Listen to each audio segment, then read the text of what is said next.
Welcome to another video of Tkinter tutorial. In this video I will let you know how to change the screen size through variables dynamically. So till now we have done this. This is our window and we have used geometry method to change our window size, just like this, 400 by 600. So if I run it, you can see that this is our specified window size.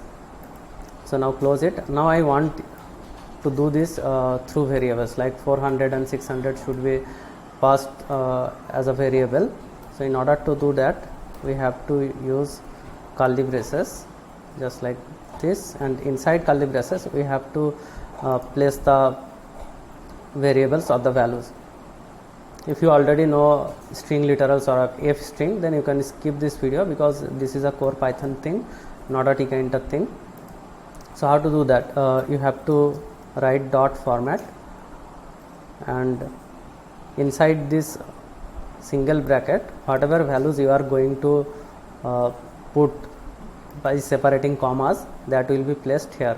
For example, if I put A or then B, then A will be placed at the first curly braces, B will be placed at the second curly braces. That's the rule.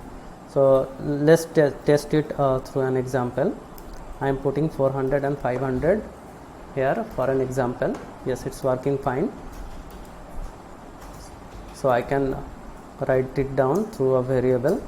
A is equal to 400, B is equal to 500. Then I don't need to write the values directly here. You can put the variables here and it will be directly stored.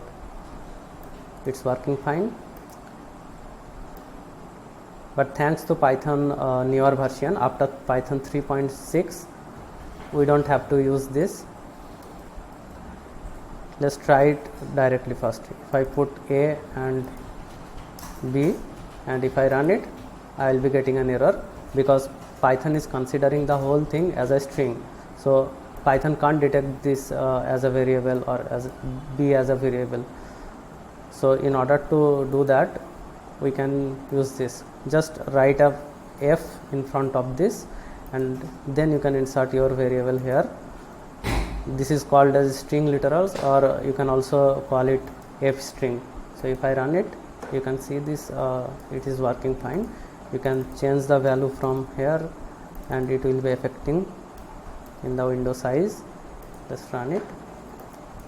So that's what today. You can check our Tkinter video playlist. There I will be keep posting more Tkinter interesting videos. That's for today. Have a great day.